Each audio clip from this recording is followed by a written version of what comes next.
को दिखाया जाता है जिसकी उम्र 28 साल है। जब वो 18 साल की थी तब वो माइक से मिली थी और आज वही दिन है जिस दिन वो माइक से पहली बार मिली थी। पिछले 10 सालों से वो माइक को जानती है। माइक ने उसे कहा था कि 10 सालों के बाद वो उससे शादी करेगा। पिछले 5 सालों से माइक और रोजी एक साथ रहते हैं और आज वही दिन है जब माइक को उसे प्रपोज करना है। इसीलिए रोजी बहुत एक्साइटेड होती है। उसकी ब्लेजर की जेब में उसे एक डायमंड रिंग भी मिली होती है जो ब्रेकफास्ट के दौरान वो माइक को दिखाती है और कहती है कि पिछले 10 सालों से मुझे इस पल का इंतजार था, तुम्हें ये पल याद है, मैं बहुत खुश हूँ। माइक कहता है कि ये रिंग मैंने तुम्हारे लिए नहीं ली, ये मेरे क्लाइंट की है, आज मुझे उन्हें देनी है। और ये कहकर माइक वहां से चला जाता है। रोजी का दिल टूट जाता है। जिसके बाद वो टीवी देखती है जहां पर एक आदमी कह रहा होता है, क्या तुम्हारा पार्टनर तुम पर ध्यान नहीं देता? क्या तुम्हारा शरीर हमेशा थका थका रहता है या तुम्हारी जिंदगी में कोई एक्साइटमेंट नहीं है? इसका एक ही कारण है और वो है एजिंग। अगर तुम्हारे साथ भी ये प्रॉब्लम है तो मैजिक चॉकलेट को ऑर्डर करो। और रोजी उस मैजिक चॉकलेट को ऑर्डर करती है। इसके बाद वो अपनी फ्रेंड के पास जाती है जिसकी अगले दिन शादी होने वाली है। उसकी फ्रेंड कहती है कि अगर माइक तुम्हें प्रपोज नहीं करता तो तुम कल शादी के दिन सबके सामने उसे प्रपोज कर देना। रोजी को उसका आइडिया बहुत अच्छा लगता है और अगले दिन सबके सामने वो माइक को प्रपोज करती है। माइक कहता है कि ये हमारी दोस्त की शादी का दिन है, बहुत खास दिन है, हमें इसे खराब नहीं करना चाहिए। ये कहकर वो वहां से चला जाता है। रोजी भी उसका पीछा करती है।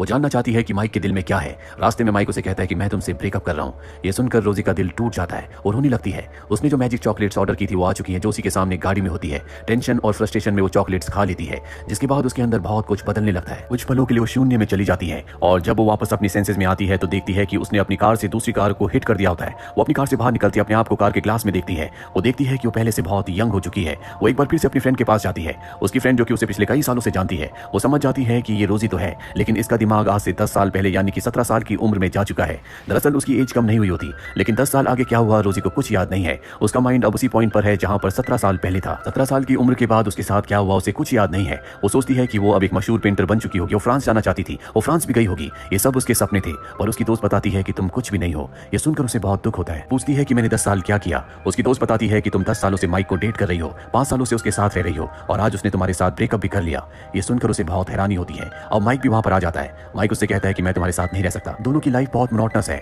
हम एक ही रूटीन हर रोज जीते हैं, हमारी जिंदगी में कुछ भी एक्साइटमेंट नहीं है। रोजी कहती है कि तुम्हारे साथ रहना भी कौन चाहता है, तुमने अपनी शक्ल देखी है, तुम 34 साल के एक बूढ़े इंसान हो। ये कहकर वो वहां से अपनी दोस्त के साथ पब में एंजॉय करने के लिए निकल जाती है। माइक को कुछ समझ नहीं आता कि रोजी को क्या हुआ, वो कैसे इतनी जल्दी बदल गई।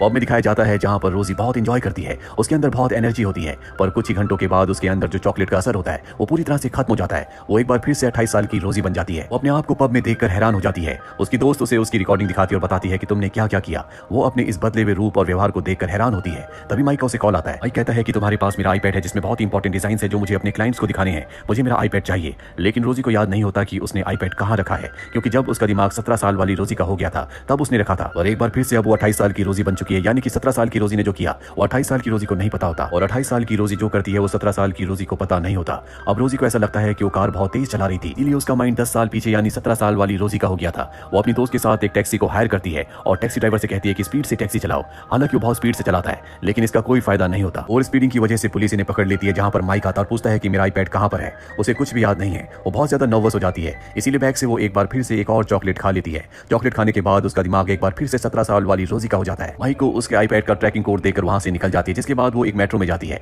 मेट्रो में उसे एक लड़का दिखता है जिसका वो स्केच बनाती है लेकिन स्केच बनाते बनाते अचानक से वो एक बार फिर से 28 साल की रोजी हो जाती है। वो देखती है कि वो लड़का उसकी तरफ आ रहा है क्योंकि बहुत देर से वो उसे देख रही थी। रोजी ने जो उसका स्केच बनाया होता है उसे देखकर वहां से निकल जाती है। स्केच सच में बहुत ही खूबसूरत होता है। वही माइक को दिखाया जाता है जो अपने आईपैड तक पहुंच जाता है जो बहुत ही बुरी हालत में होता है। उस आईपैड को लेकर वो अपने क्लाइंट के पास जाता है और अपने डिजाइन दिखाता है लेकिन उसके जो क्लाइंट्स होते हैं उसके डिजाइन से बिल्कुल भी इंप्रेस नहीं होते और उसे एक फोटो दिखाते हैं जो कि वही फोटो होता है जो मेट्रो में रोजी ने एक लड़के का बनाया था और कहते हैं ये देखो इसमें कितनी फिनिशिंग है, हमें ऐसे डिजाइन चाहिए, तुम इस लड़की को हमारे पास लेकर आओ। और वो उसे रोजी की फोटो दिखाते हैं जो कि मेट्रो की सीसीटीवी कैमरे से कैप्चर की गई होती है। और अब माइक पूरी तरह से हैरान हो जाता है। उसे पता नहीं था कि रोजी इतनी टैलेंटेड है, इसलिए शाम को वो उसे डिनर पर इन्वाइट करता है। माइक अपनी असिस्टेंट के साथ आता है। वो रोजी से कहता है कि हम चाहते हैं कि तुम हमारी कंपनी के लिए स्केचेस बनाओ। रोजी अब वो स्केचेस नहीं बना सकती क्योंकि उसका दिमाग 28 साल वाली रोजी का है, इसीलिए वॉशरूम में जाती है और एक और चॉकलेट खा लेती है। जिसके बाद एक बार फिर से उसका दिमाग 17 साल वाली रोजी का हो जाता है। वो बाहर आती है और माइक से कहती है कि मैं तुम्हारे लिए डिजाइन नहीं बनाऊंगी क्योंकि तुम्हारे अंदर बहुत एटीट्यूड है। और इसके बाद वो उसी लड़के के साथ वहां से निकल जाती है जिसका उसने मेट्रो में स्केच बनाया था। इसका नाम यैन होता है। यैन अब उसे पसंद करता है। ये दोनों के दोनों एक बिल्डिंग की छत पर जाते हैं। तभी वहां पर पुलिस आ जाती है। पुलिस को ऐसा लगता है कि ऊपर से कूदना चाहते हैं।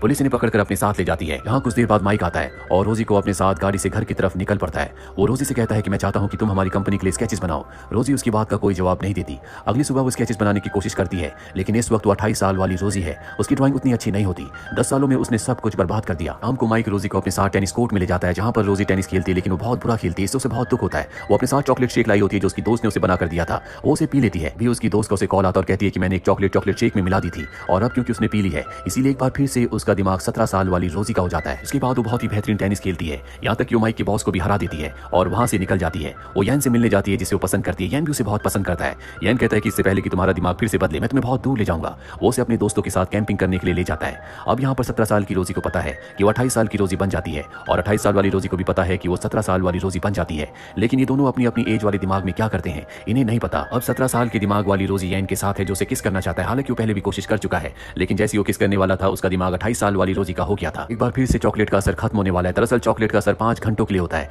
इसीलिए रोजी बाहर जाती है और अपने मोबाइल में 28 साल वाली रोजी के लिए एक वीडियो रिकॉर्ड करती है जिसमें वो कहती है कि इस बार यैन को किस करने देना। अब वो वापस यैन के पास आती है। उसका दिमाग 28 साल वाली रोजी का हो चुका है। वो यैन से कहती है कि तुम्हारे क्या सपने। वो कहता है कि मैं बहुत बड़े बड़े काम करना चाहता हूँ। रोजी पूछती है कि मैं इन सपनों में कहाँ हूँ। वो कहता है कि तुम ही मेरा सपना हो, तुम मेरे दिल में हो। रोजी हमेशा से इसी तरह का लाइफ पार्टनर चाहती थी जो उसे इंपॉर्टेंस दे, जो उसकी केयर करे, ना कि माइक जैसा पार्टनर जो कभी उसकी परवाह नहीं करता था, जिसने अब उसके साथ ब्रेकअप भी कर लिया है। अब जैसा कि 17 साल वाली रोजी ने उसे किस करने के लिए कहा था, वो यैन को किस करके वहां से निकल जाती है। साथ ही उसने माइक के प्रोजेक्ट को भी एक्सेप्ट कर लिया था जो कि बहुत ही बड़ा काम था। वो काम उसे 15 दिनों में खत्म करना है, जिसके लिए उसे लगातार 15 दिनों तक 17 साल वाली रोजी बनकर रहना होगा। उसके पास चॉकलेट्स होती हैं, इसीलिए चॉकलेट्स खा खा कर लगातार काम करती रहती है। जब उसे मन करता है वो एंजॉय भी करती है। कभी वो माइक के साथ जाती है और कभी यैन के साथ। वो लाइफ को जी रही होती है। उसने अपना पहला प्रोजेक्ट असाइनमेंट भी पूरा कर लिया जो क्लाइंट्स को बहुत पसंद आता है, लेकिन अभी उसे बहुत सारी पेंटिंग्स बनानी है। वो सभी पेंटिंग्स को बनाते हुए अपने आप को रिकॉर्ड भी करती है ताकि 28 साल के दिमाग वाली रोजी भी पेंटिंग को दोबारा सीख सके जो कि वो 10 सालों में भूल चुकी है। अब 15 दिन बीत जाते हैं और वो अपने काम को खत्म कर लेती है, जिसके बाद उसकी पेंटिंग की एग्जीबिशन लगती है